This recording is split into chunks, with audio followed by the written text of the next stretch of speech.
A little announcement before the video starts. We have a new car potentially coming to the channel. It's not going to be mine, it's going to be my friend's. We have a project car coming to the channel possibly, and my new car, which will be coming potentially later this year. We could have 3 new builds on this channel. Well, we definitely have 2. I don't know when the project car is coming, but it's coming at some point within the near future. So if you haven't already, make sure the subscribe button, stay tuned. We have a whole bunch of brand new content. I'm calling it the new era of real speed is coming. I'm excited. So make sure to hit the subscribe button because you don't want to miss what's coming. Welcome back to another drive and talk session with Cam about the GTI. Back today, we got another topic to talk about. I said this in the previous video, we were going to be talking about this soon. I was going to wait until I put the downpipe in, but I'm not going to wait because I really badly want to talk about this, and I want to kind of, now that I kind of have the full assessment of it, I think it's a good time to talk about it. And that is the full build assessment on this car and how much I've spent. And how much you could possibly spend on this car and have even more mods than I have within budget.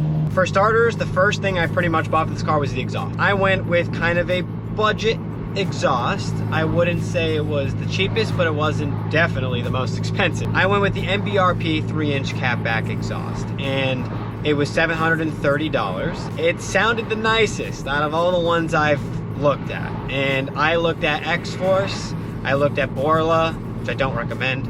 I looked at AWE Track, which was a pretty good exhaust, I must say. I looked at Cobb, a couple other exhausts I looked at as well, but the MBRP was the perfect sounding exhaust for how much it costed me.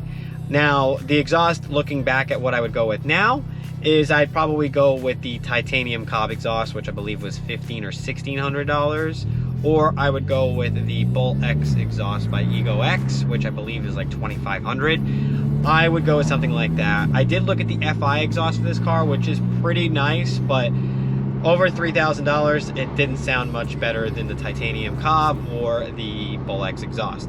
So looking back at it, would I have probably bought the Cobb titanium? Yes, that probably would have been my first option at that point, but I'm happy with what I got. It still sounds amazing, as you guys have heard on the channel. If not, you need to go down and check it out in my channel, or check out the Mark 7 GTI build playlist, where you will find all the videos of what I've done to this car and all the talks I've had with this car. Then kind of like the next part is I bought the paddle shifters, which, you know, this isn't all performance. I'm gonna basically talk about everything I've spent on this car to make it look the way it looks. So we're at $730.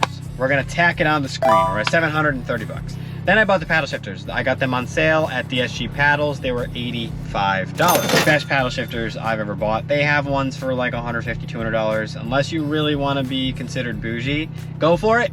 I don't really think you need to, but if you want to, go ahead. I mean, it depends. I ended up liking these for under $100, so I bought them. If I didn't like these, I probably would have spent $150, because the next level up, what I liked was around that range of price. I went with the intake. I went with the open carbon fiber APR intake, which is kind of a bougie intake. Now they have the IE intake and they have a Cobb intake for a little bit more money. It's like $200 more, but this one was what I wanted because I love APR, and if I could get a really nice APR part, then I'm going for it. APR was also the other exhaust I looked at too, which I actually really liked the way the APR exhaust sounded, but I didn't want to spend the extra $300 when the MBRP one sounded just as good. So you save the money, budget the build. I bought the APR open carbon fiber intake, and I love it to death. I bought the inlet tube too with it, which was another $180, and it was expensive, but it was worth it. And I wanted it, and it looks sexy. It performs really well. The intake noises on this thing are absolutely outstanding. Can't complain about it at all. Could you go with a cheaper one? Yes, you could go with the open PEX intake, or you could go with the CTS one, which I think is like in the 300 range, or the open PEX one, which is in the 200 range. So you don't necessarily have to spend $500–600 on a intake. I wanted something bad. I wanted something that just looked mean. If I was gonna make this a show build, that was my route, and that's what I was going with. And we're gonna tack on another $630 onto that. Next up on my list is the inlet. I went with a CTS turbo inlet to get a little bit more turbo sound, a little bit more performance sound, which at the end of the day, did it really make that much of a difference? No, but it's a cheap part. It's under $100. I think I spent $83 on it. We'll tack that on the screen. but $83 was not bad to get a little bit more noise. That's kind of what I was going for. I want a little bit more turbo spool, which with the intake dump, with the intake swish and dump, plus with the exhaust sound. Then I went with the part which I kind of wish I didn't go with, but at the end of the day, I think I wish I went with. I don't remember how this thing is with the regular throttle pipe, but I went with the CTS Turbo throttle pipe, and that was $182. And that was basically for better throttle response, more aggressive throttle percentage. You know, I wanted something that was a little bit more, you know, aggressive, and I think it did the job. I don't know, honestly. I don't really remember much of a difference. But it was $182, it was a decent part, it spoke out to me. But I wouldn't say it's necessarily a part that you need. Like, I don't think it's something that you sit there and say you need. It was just a part that that just was like, okay, I'll get it, I'll see how it is. It was an absolute 10 out of 10 terrible installation. It was super hard, super annoying. Be very careful if you get one. After that, we went with the Audi wheels, which costed me $700 with the tires. After going with that, we went with the Max Design front lip. And that was a nice front lip. It was $270. Like I said, could have gone with something that was $600, $700, $800. Decided to go with something that was around $300. It was a great price. It was a great front lip. It served me really well for 2 years until it cracked a couple months ago because I hit a dead animal on the highway. We'll get to the part that I replaced that with later on. But that was $270. It was a really great budget front lip. It looks smooth. Like, I really like the way it looked. It was aggressive. It was nice. Was it this crazy carbon fiber front lip? No, but it was nice, especially because it stayed clean for a long time, and it would have been great for a show front lip. After that, we decided to go with the Aerofab lipped spoiler. Now, this is different because the spoiler, there were so many different options. I mean, we're talking 25, 30 options for a spoiler. I just didn't know what to go with. I literally was like, if you guys ever get a GTI, a Mark 7, 7.5, and I'm sure even now a Mark 8, there are so many parts to this car. You search up anything, you have literally like 25 to 30 options for your car. I mean, anything. I search up a front lip, I got 15, 20 options. I search up a spoiler, I got 35 options. It's so many options at so many different prices. And that's why I'm here to tell you what the best ones are. Is it the most aggressive spoiler you'll ever find? No. Is it the cleanest spoiler though? In my opinion, yes. It was $215. When I tell you how smooth of a price that is for the cleanest looking spoiler I've ever seen on a GTI, that is the way to go. When you're looking at other spoiler options, they have the Mark 7 aggressive spoiler that you see on USP Motorsports. That one's $300, so a little bit more than this one. That's a carbon fiber one. It goes on top of your stock spoiler and jets out a little bit. Very, very nice. Then they have some ECS tuning ones that are like $300, $400 that I'm not a huge fan of because they're too bulky and too big. Not a huge fan. And then you can have some really crazy, like, I think it's called Oettinger. I don't know if I could be butchering that. But then you have those are like $700, $800, which I believe are a waste of money. You have the Varus one. You have the 400 A-Spec one, which is a beautiful spoiler, don't get me wrong, but it's ultra expensive. And if you're really going for that, that's great. But we're talking about budget build. And if you want to spend just over $200 on a spoiler but not break the bank, the Aerofab lip spoiler is just the perfect one. It may not look super aggressive through a camera on video or whatnot, but in person, it looks smooth. Absolutely. Recommend it. Love it. And by the way, always, all links are going to be in the description for these parts. So if you want a direct link to all these parts, you will see them down in the description below. Just a reminder for you boys to see that. Now, we kind of took a break. We didn't really do much for a little while. We kind of just chilled with it after all those parts. And then I went with the maintenance parts, which were the spark plugs and the coil packs, which really can't cheap out too much on those, but I spent $180 on all of that. So I bought the ECS tuning coil packs for the Mark 7 GTI, and I bought the NGK9 spark plugs as well. So those are more your stage 1 tune options that you would go with, and those have served me well because I needed better spark while tuned. Then the next one was the tunes. We did the stage 1 IE tune on 93 pump gas, and that was $600. I got the tune software and I got the connect cable because at the time when I bought this, you had to use a computer to flash it. Now you can just use the app, so you can save that money. Oh, nice. And then when we did that, the car was great. Excellent, just to have a stage 1 tune again. Obviously I had the APR one prior for a couple weeks and it was much more aggressive. But I love the IE tune regardless. Looking back on an off the shelf, I probably would have gone EQT, maybe. The only reason why I didn't want to go with EQT is because I didn't want to have like the Cobb software thing. I hate having that. I didn't want that device. So I probably would have gone with Unitronic. Unitronic, I've heard from Cam Alford, was a really good tune, and I probably would have done that. But at the end of the day, we went with IE. I trusted my gut. The IE tune is still great. I do recommend it, but if you can do APR, do APR. If you're gonna go if you're not gonna go stage 2, go APR. If you're gonna go stage 2, go with either IE or Unitronic. IE is great because they're very easy to use. I love their software, and the car is pretty aggressive at the end of the day. So I'm not going to complain. Okay, I'm in my spot where people go for a walk. This is like my spot. I take thumbnails here too sometimes. It's chill. I had to take a little break. Poor guy, probably going back to his car, probably leaving, and the car wouldn't start, so we had to have somebody come out and get it towed. And I had to make a dad joke because I just thought it was funny. If I saw my sob on there, I'd be sobbing too. Smack the knee.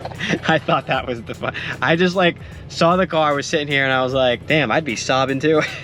I'm too good. I'm sorry, brother. Had to make that joke. That was too funny. Poor guy, poor guy. Hate to have my sob towed, but I'm honestly not surprised the Saab is getting towed. Camera shut down because it was too hot. One thing about GoPros I will say that's negative feedback is when they get too hot, they literally shut off all the time. I don't like it. I don't get it. And also when they're at like 20-30% battery, they don't last. They literally turn off on you saying that it's dead. Even though it's not dead, it's at like 25-30% battery, it'll just turn off on you and say, oh, it's dead, it's dead. No, you gotta charge it. I'm like, well, no, my iPhone doesn't turn off at 25%, so I don't understand why these do. I don't get what it is with these GoPros, but they do that. They're excellent cameras to vlog with. They're excellent cameras to do some action stuff, some car stuff. They're really, really good for automotive. They are a pain in the butt when it comes to dependability on battery, and if the weather's too cold or the weather's too hot, they do not like to last. When it comes down to it, make sure I would do the DSG tune pretty much almost immediately, because I had to put this thing on a low torque file, and I didn't like that because it saves your turbo to put it on a low torque file before you do the TCU tune, because you don't want to put, if you do a high torque file, you're going to put a lot of stress on your transmission and your turbo, and you don't want to do that. So that is why it's recommended to either do the DSG tune, and if you're not going to do it on a low torque file. But I will say this, on a low torque file, this thing still kind of shifted wonky and it was slower. Once I put it on the high torque file and did the DSG tune, this car has felt amazing since. Besides a little bit of lag that like I said, I'm hoping stage 2 removes. I've pretty much had a smooth experience with putting it on a high torque file and doing the DSG tune. So, but that whole thing, the DSG tune as well, was $600. So that was another $600. So we're looking at $1,230 combined for all the tuning, plus another $100 now for stage 2. So moving into stage 2, now that we have the downpipe, I did post a short. If you haven't checked it out, make sure to go check it out. Downpipe is officially here. It's going to be installed next week. I'm super excited, but that we're going to be going into. So the downpipe was $360, and then I got the ARM Motorsports one, and then the stage 2 tune is going to be $100. So it's $100 to go up in levels. So if I did a stage 3 tune with a bigger turbo, that would be also another $100 to go up in that as well. So we're at a pretty good price right now. We're up there. Obviously, other little miscellaneous things, like now I bought a new front lip. I bought the Aerofab chin spoiler, which replaced the Max & Design front lip that I had that broke. That was $115. I had to get new fog lights. That was $100. I got cheaper ones on eBay, which, by the way, are amazing. I never thought saving $300 and buying them on eBay would work, but they did, and they're great. And one other thing I forgot to mention is that I ended up going with the Porsche wheels, which those I spent $1,000 on, and then I ended up selling the Audi wheels, so I got $450 back from that. But either way, I spent $1,000 on that, and the car ends up looking like this. So at the end of the day, getting a subtle car, I didn't lower it, which I also wanted to do. I wanted to do a lot of things, and I didn't. By the way, if you're gonna lower it, I recommend H&R lowering springs, or I recommend APR lowering springs, because those are the best. Coilovers, I'd probably go APR, or I would probably go H&R as well. Just great companies. I've heard a lot of good things from them, and That's just my opinion on that. But this is what your car will end up looking like if you do my subtle build. If you don't go crazy with the hood or the bumper or anything like that, and you just do a subtle build like this, this is essentially what your car will look like at the end of it. And I like it. I think the car looks smooth. I think it looks great. I love the spoiler. I just love the way it looks. I think that's a perfect addition to this car without it being too crazy. And I think it looks great. I think the Porsche wheels was definitely my biggest investment in this car, and it was definitely worth it. I think this car with Porsche wheels looks so good. It's insane. And I am going to try to preserve these. I'm going to try to keep these the best to my ability. So that way I can potentially recoat them and maybe use them as track wheels with my next car. That is something I'm thinking about doing.